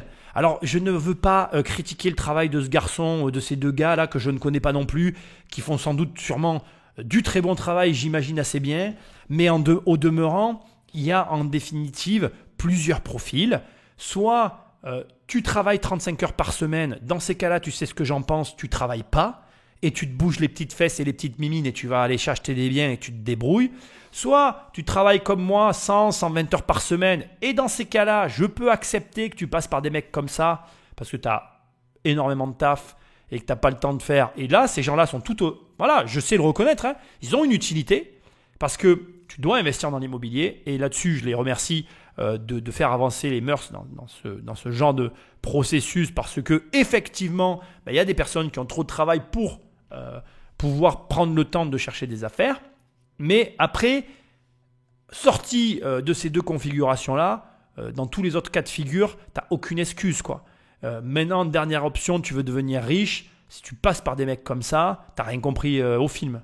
Voilà, à un moment donné, il faut arrêter de délirer, quoi. Je veux dire, il faut être capable à un moment donné de voir la vérité en face. Le marché de l'immobilier, c'est un marché qui est vaste. Il y en a pour tous les goûts. Chacun a ses compétences, chacun a ses capacités, chacun a sa propre situation. Une minorité de gens peuvent avoir recours à ces sociétés qui font du clé en main. Pour moi, c'est c'est un mystère parce que c'est rare que je vois des gens qui soient dans une situation qui justifie qu'ils puissent faire appel à ces gens-là. Mais ça existe et j'en ai déjà vu. Au demeurant, de mon opinion, de mon point de vue, tu dois absolument te bouger les fesses et travailler ton marché. Travailler le projet qui est le tien, à savoir je veux générer un rendement avec mes loyers annuels de je ne sais pas combien de pourcents, je veux générer l'équivalent de mon salaire avec mes loyers, enfin bref, peu importe ton objectif, ton projet, tu dois travailler tout ça pour obtenir le résultat que tu convoites. Oui, c'est un travail. Oui, ça va te prendre du temps. Non, c'est pas automatique. Oui, c'est un milieu de requins. Oui, il y a beaucoup de gens qui vont te vendre des rendements de fou et qui au final te proposeront rien de bien exceptionnel. Mais c'est ton devoir, c'est ton travail bien de mettre en place les actions qu'il faut pour obtenir le résultat que tu convoites. Donc après, voilà, je ne vais pas m'éterniser sur le truc. Ça n'a pas d'intérêt pour moi ce que je viens de voir. Ce qui a de l'intérêt pour moi, c'est que tu arrives à comprendre que dès l'instant que ce n'est pas toi qui maîtrise l'ensemble du processus, tu n'es pas apte à reproduire le processus. Et qu'est-ce que c'est quelqu'un qui devient riche? C'est quoi quelqu'un qui devient riche? C'est quelqu'un qui trouve un process qu'il peut répéter à l'infini et cette répétition lui génère de la richesse. Donc soit tu maîtrises le process et tu deviens riche, soit tu délègues le process et tu vas rendre quelqu'un de riche. Ce bien est pourtant déjà proposé à la vente avec une décote de 10%. Mais ce n'est pas encore assez bas pour ces entrepreneurs. Depuis cette loi, on est beaucoup plus agressif sur les prix. Ça marche pas tout le temps, bien évidemment, on connaît pas la fin, mais ça marche honnêtement souvent. On a des vendeurs qui sont quelquefois pris à la gorge, pris par le temps, et c'est là où on va vraiment avec nos clients faire les meilleures affaires. Mais nous, c'est notre quotidien. Le propriétaire a refusé cette proposition jugée trop basse. Et en plus, il te donne la stratégie. En gros, le mec fait des offres et il attend qu'il y en ait un qui dise oui, quoi. J'ai envie de te dire, voilà, là t'en as un process, reproduis-le, quoi. Arrête de déléguer, fais-le toi. Et tu gagneras de l'argent. Après, c'est toujours pareil. Il a juste, et je le répéterai toujours, il a juste un détail. Enfin, c'est pas un détail d'ailleurs. Il a juste même pas une compétence, je sais même pas comment appeler ça. Il y a juste une différence entre toi et eux. C'est que eux, ils ont toute leur journée pour faire ça. Et que toi, si tu es en train de m'écouter, que tu as un travail, tu as un travail et du coup, tu peux pas, pendant la journée, aller visiter. Donc, ça veut dire quoi? Ça veut dire qu'il a juste la capacité à se rendre sur site avant toi. Donc, du coup, j'ai juste une question à te poser. Comment fais-tu pour te rendre sur site avant ces gens-là? Eh bien, c'est très simple. Tu appelles en premier, tu es réactif et tu fais en sorte de visiter à des heures où personne n'est OK pour visiter ou à des journées. Tu vois ce que je veux dire? Mais quand l'offre de Mickaël est acceptée, à quoi est-ce que cela peut ressembler? Bonjour, ça va? Salut. Bonjour. Stéphane, est-ce que tu aurais la clé? Oui. Pour Julia, j'ai la sortie de chantier. Elle est prévue. Top, comme ça je vais vous montrer la cliente. Depuis l'une de ses agences, il s'apprête à faire découvrir à sa cliente son appartement totalement rénové après 3 mois de chantier. Bonjour Julia. Bonjour Mickaël. Comment allez-vous? Ça va et vous? Julia a acheté il y a 6 mois à Melun cette passoire thermique défraîchie classée F. À l'époque, les murs sont rongés par l'humidité. La salle de bain est hors d'âge et la cuisine non équipée dans son jus. À quoi va ressembler l'appartement après les rénovations? J'ai éclairé. Tadam! Bon, je vous laisse regarder et découvrir la salle de bain, cuisine, le salon. Ah, c'est incroyable le changement. Il est méconnaissable l'appartement. Julia a acheté ce 2 pièces de 41 mètres carrés, 85 000 €. À cela, Mickaël lui a facturé 30 000 € pour les travaux, 2 500 € pour les plans d'architecte, 7 500 € pour le mobilier et la décoration, 13 260 € pour ses honoraires, enfin 7 650 € les frais de notaire. Coût global de l'opération, 145 910 €. À 36 ans, c'est le 6e investissement de ce type pour Julia et son mari, tous les deux ingénieurs. Passer cette petite peur de découvrir ce bien dans cet état, c'était une opération qui financièrement était tout à fait gagnante. Donc on a très vite pris la décision d'acheter, ça ne nous a pas du tout rebuté, au contraire. Et en plus, on démarre avec un bien qui a un DPE, un diagnostic de performance énergétique, qui est excellent. On sait qu'il n'y aura pas de travaux à prévoir, alors qu'en achetant un bien en l'état qui a peut-être un DPE qui est moyen, il faudra prévoir des travaux à plus ou moins court ou moyen terme. Je pense qu'on est gagnant à choisir ce type d'opération. Après 10 000 € de travaux pour améliorer le DPE, la note énergétique du bien est remontée de F à D. Le gros, il est ici, sur tous ces murs-là où on a fait du doublage complètement. Donc ce sont les murs déperditifs, c'est les murs qui donnent sur l'extérieur ou qui donnent sur une partie commune, par exemple non chauffée. C'est le rebord qu'on voit ici, rail, placo, laine de verre au milieu. On a changé aussi les radiateurs et on est venu aussi, bien évidemment, mettre toute la partie grille de ventilation. C'est la petite barrette que vous voyez sur l'extrémité supérieure de la fenêtre. Cet appartement n'est plus une passoire thermique. Très bien cette couleur. Mais en France, seuls 5% des biens atteignent l'étiquette A et B, les meilleures notes du diagnostic énergétique. Ah, ça m'énerve parce que, bien évidemment, ça finit en queue de poisson. Ça m'aurait étonné. On n'a pas tout. 145 000 balles pour un appart loué en meublé. Je suis sûr qu'il est loué en saisonnier, c'est certain. Parce qu'à ce niveau de coût d'acquisition, c'est de la folie. Je te donne mon opinion personnelle. Après, encore une fois, nickel. Tout ce qu'on vient d'entendre me donne raison. Et je ne cherche pas à avoir raison. Elle est ingénieure. Elle travaille pas 35 heures par semaine comme son mari qui est ingénieur, qui ne travaille pas non plus 35 heures par semaine, ils ont raison. 6 appartements. Les gars, malgré que je critique le process, si tu as peur, mais que ce genre, c'est pas grave en fait. Tu vois ce que je veux dire? C'est-à-dire qu'à un moment donné, si tu as peur et que ce genre de société te rassure, c'est comme la plume de Babar qui fait voler l'éléphant, tu vois. Si c'est cette société-là qui est ta plume et qui te permet de voler, ben vas-y, chope la plume. Je trouve ça ridicule, mais après, tout le monde ne peut pas faire ce que moi je propose en fait. Et j'en ai complètement conscience. C'est ce qui permet à des gens comme moi de vivre, à des gens comme eux de vivre. Chacun son métier. Aucun problème pour moi. Bravo à eux. 6 apparts, je suis ébloui. Super. 6 apparts, si à chaque fois ils ont des coups de revient comme ça, c'est juste con parce qu'ils auraient pu en avoir une vingtaine, mais c'est déjà super. Voilà, c'est juste un problème de ratio. Et le truc, c'est que c'est forcément du meublé. Parce que derrière, pour aller chercher de la renta sur un bien qui coûte ce prix-là, tu es obligé d'aller meubler et de faire de la location saisonnière. Mais aucun souci pour moi, nickel. Après, c'est à toi de te positionner vis-à-vis de tout ça. Une offre qui est énorme. Et aujourd'hui, des possibilités qui sont juste gigantesques avec ces fameux DPE.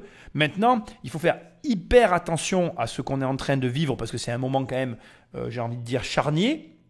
On le sait, on va avoir, comme ça a été dit à la fin, toute une batterie d'appartements qui vont petit à petit basculer et qui vont créer des situations financières déformées et catastrophiques pour bon nombre de familles. Derrière, tous ces trucs derrière lesquels je rigole, tour à tour je me moque, ou je vais même être un peu cinglant et voire acide, la vérité c'est qu'il y a des gens qui ont des prêts, qui vont se retrouver dans des situations difficiles et que comme il l'a dit à un moment donné, le mec là, Michael, effectivement il a raison, oui, malheureusement, toi tu vas faire des offres agressives sur des propriétaires qui vont avoir à des moments besoin de vendre et qui vont encaisser la perte.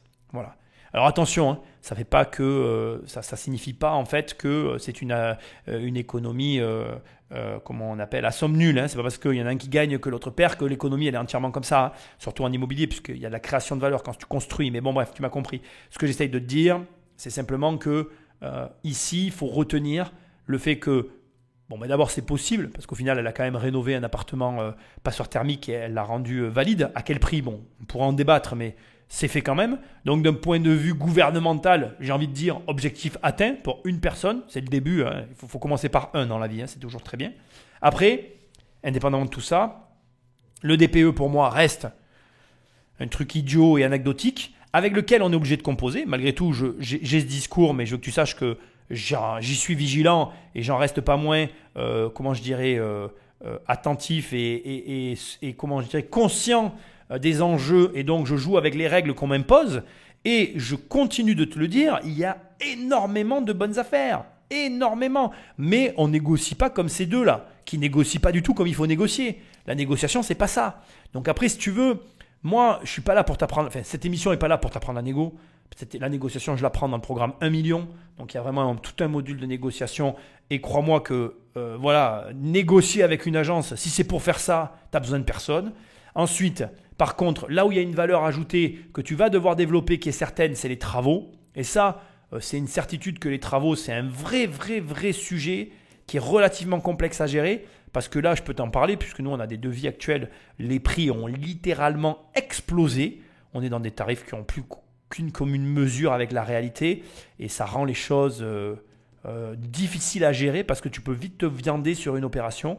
Et te viander sur une opération, ça veut dire malheureusement, à l'arrivée, ne pas te retrouver positif sur tes finances. Il faut savoir que si elle a pu malgré tout acheter 6 appartements, c'est qu'il y a une explication. Et ça veut dire que soit elle avait de l'apport, soit ça veut dire que les opérations qu'elle a faites, d'une manière ou d'une autre, elles étaient rentables. Et en tout cas, il y a, et c'est une certitude, dès qu'il y a multiplicité d'acquisitions, il y a bénéfice ou en tout cas gain à un certain niveau. Et ça, je veux que tu le retiennes à la fin de cette émission, malgré, peu importe, on va le dire comme ça plutôt, peu importe le DPE sur lequel tu tombes, toi, ton seul travail, c'est de faire en sorte que l'opération que tu es en train de mener, de gérer, de lancer, elle soit rentable. Si tu n'es pas rentable, ça ne veut pas dire que tu fais tes frais à zéro, ça veut dire que tu gagnes de l'argent. Si tu ne gagnes pas d'argent, crédit payé, impôt payé, c'est comme ça que tu vas d'abord enrayer la construction de ton patrimoine et que rapidement tu vas te retrouver bloqué parce que les banques vont plus vouloir te prêter. Et puis surtout, C'est comme ça aussi que tu vas te retrouver dans des situations incongrues comme certains propriétaires, parce que au moindre problème, pour peu que tu aies un logement qui bascule dans une lettre qui, dans les années qui arrivent, ça, il faut que tu l'anticipes. Ce qu'on oublie de te dire avec les DPE et que je veux que tu mettes dans un coin de ta tête, c'est que aujourd'hui c'est F et G, mais ils veulent prendre la lettre E et après rendre les appartements inlouables en 2034. Ça veut dire que toi, tu dois anticiper que si tu as des logements qui sont dans ces catégories-là, tu dois soit être en capacité de les rénover, soit être en capacité de les vendre au bon prix, au bon moment, avant qu'ils ne basculent dans cette incapacité, dans cette impossibilité locative. Pourquoi je te dis ça ? Parce que les propriétaires qui vont arriver à gérer cette situation vont gagner beaucoup plus d'argent que tous les propriétaires qui vont la subir. Et moi, mon travail, c'est de t'apprendre à gagner, pas à subir. Donc, anticipe, prépare tout ça. Sois au courant de ce qui se passe et de ce que tu peux faire pour changer. Par exemple, tu fous une clim, tu gagnes une lettre. Rappelle-toi de ça. C'est pas très compliqué, quoi. Donc voilà. Écoute, je pense que mon émission est assez claire. On la boucle là-dessus. Tu peux toujours aller sur immobiliercompagnie.com dans l'onglet formation et mes formations. Livres, il y a mes livres. Et dans les coachings, tu prends un coaching avec moi. C'est pas avec je sais pas qui, c'est moi qui fais les coachings. Je te le dis parce qu'on me le demande souvent. Enfin, prends le téléphone d'un ami, abonne-le à l'émission ou alors laisse-moi des étoiles et un commentaire là où tu écoutes ce podcast. Et puis moi, je te dis à très bientôt dans une prochaine émission. Salut!